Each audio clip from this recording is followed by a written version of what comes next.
உங்கள் பேர்? மரகதம். எத்தனை வருஷமா விவசாயம் பண்ணுறீங்க? நாங்கள் 30 வருஷமாக பண்ணுறோம் சாமி. என்னென்ன பயிர்? தென்னை மரம் மாடி முதல் வாழை ஊடு பயிரை வாழை வச்சுருந்தோம். அப்புறம் இப்போ நிழல் இப்போ வாழை வச்சுருந்தோம். அப்புறம் இப்போ கண்ணுக்கு போட்டு கண்ணுக்கெல்லாம் காப்புக்கு வர்ற மாதிரி ஆயிடுச்சு. மறுபடியும் மீண்டும் ஃபுல்லாமே மரமெல்லாம் போச்சு. பார்த்தா நோவு வந்தே போச்சுக்கண்ணு. எப்படின்னா அந்த சருகு ஊற சோகை ஊற கீழே தொங்க ஆரம்பிக்கு.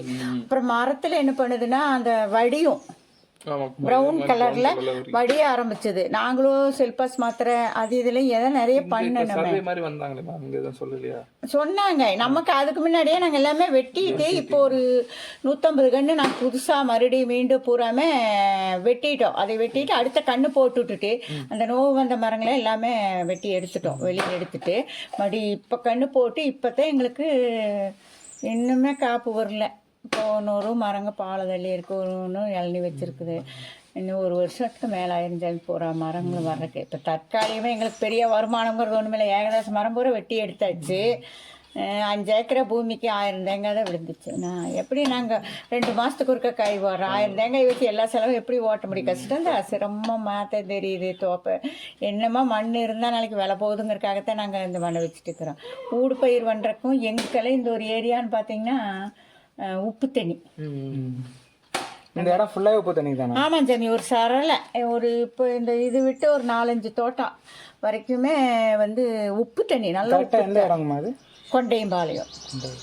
அப்புறம் விட்டுட்டிங்கன்னா மேக்க நாச்சியம்பாளையம் அந்த சைடு கொஞ்சம் போனோம்னா நல்ல தண்ணி. அப்போ உப்பு தண்ணிக்கும் அவ்வளோவா மழை மேலே கலந்து மழை பெஞ்சிட்டே இருந்ததுன்னா உப்புக்கும் அந்த மழைக்கும் கலந்தால் நல்லா இருக்குது தென்னை மரத்துக்கு. நம்ம தண்ணி மட்டும் விடங்கையில் அவ்வளோ ஒரு இதாக தெரியல நமக்கு. அந்த மாதிரி இதுக்கு வருஷம் ஒரு நடை உரம் கொடுக்குறோம்.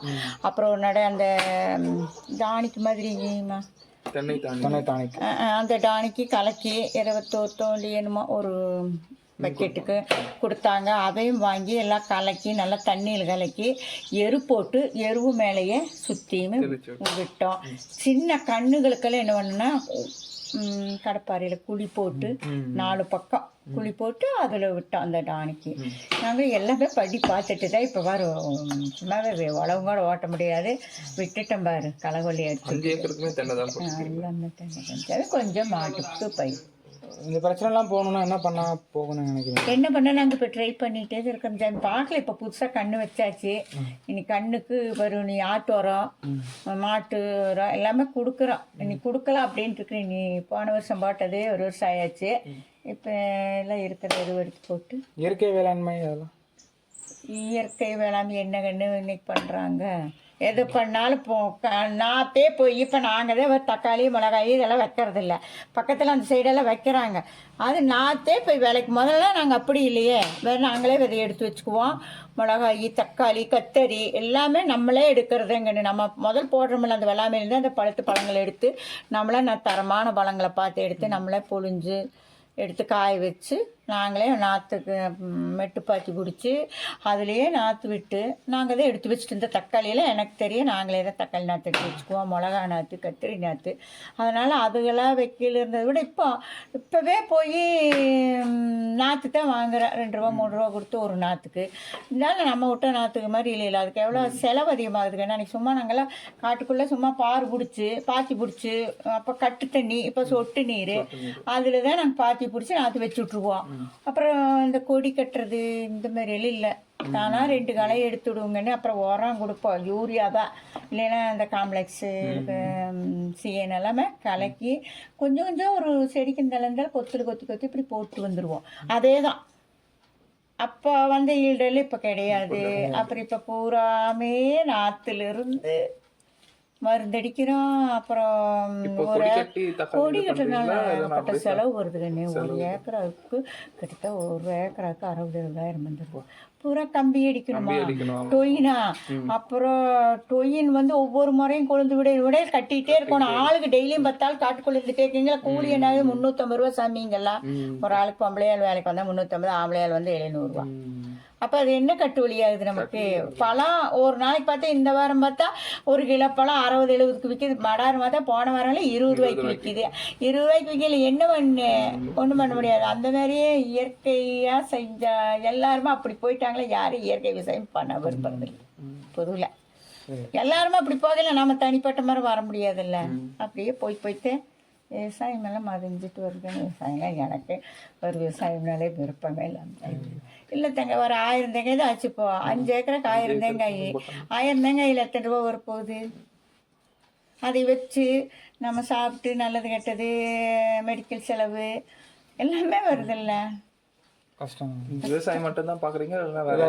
வேற மாடு கன்று ஆடு குட்டி அதை வேடையே அது இருக்க முடியாதான் கன்று எங்களுதெல்லாம் காலமே தள்ள முடியுது. அந்த பண்ண முடியாதெல்லாம் நம்ம வெளியில் போனால் தம்பி எம்எஸ்சி ஐடி முடிச்சிருக்கேன், வெளியில் போகணுன்ட்டு இருந்தால் கொஞ்ச நாள், ஏன்னா அது செட் ஆகலை.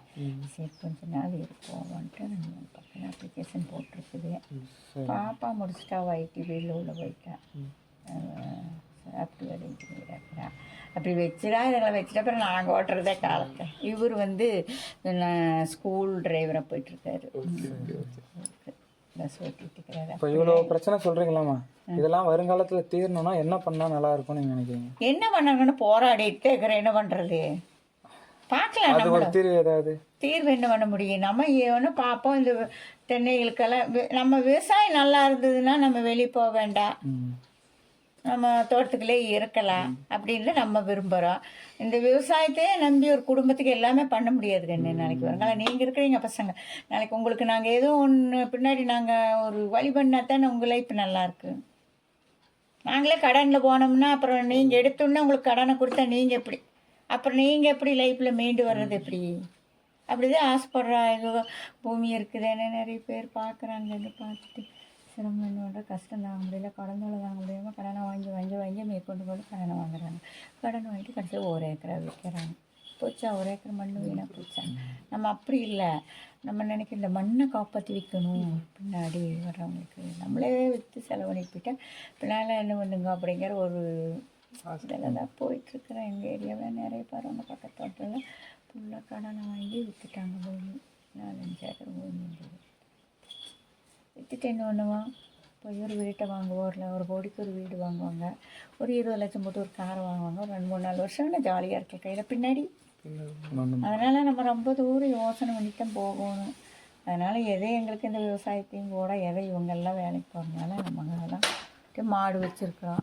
அப்புறம் இந்த ஆடு வேலைக்கு போட்டு அப்படி சாமி அப்புறம் கூட மாடு அப்படி அதைத்தான் நாங்கள் செய்கிறோம். நல்லா செழிக்கொண்டாங்கன்னு மழை கூட இருக்கணும் தாங்க. நம்ம ஏரியாவை பொறுத்தளவுக்கு நான் சொல்கிறேன், உப்பு தண்ணி நல்லா மழை கலந்துருந்தால் ஓரளவுக்கு நம்ம ஜெயிச்சுக்கலாம், விவசாயத்தை பண்ணி நம்ம ஜெயிக்கலாம். அப்புறம் இப்போ இந்த திருவிழா நல்ல மழை பெஞ்ச முடி பொறுத்தல் தண்ணி இறங்க முடி நல்லா இருக்குது. அப்புறம் நம்ம தண்ணியே பாய்க்கிறதுக்கும் உப்பு தண்ணி பார்த்தா மரங்கள் நல்லா இருக்குது. இப்போ நாங்கள்லாம் இது எங்களுக்கு 8000 காய் 10,000 காய் ஒரு கெடுவுக்கு ஆகிட்டு இருந்தது. இப்போ 1000 காய் ஆகுது. என்ன செய்ய முடியும்? நீங்கள் 20,000 30,000 சம்பளம் வாங்கிட்டு இருக்கீங்களே எல்லாம் ஓட்டுவீங்க, அதுவே திடீர்னு ஒரு 8,000-7,000 ரூபா சம்பளம்னு அதை வச்சு நீங்கள் என்ன பண்ண முடியும்? இப்போல்லாம் நாங்கள்லாம் ஜெர்சாக்கு காட்டிலையும் உங்களுக்கு இப்போ செல்ஃபோன்ட்டு ஒரு உயிர் மாதிரி செல்ஃபோனும் காசு போட்டாகணும், 2 வீலருக்கு பெட்ரோல் அடிச்சு தான் ஆகணும். நம்ம கூட ஒரு நேரம் சாப்பிடாம இருந்துடலாம்.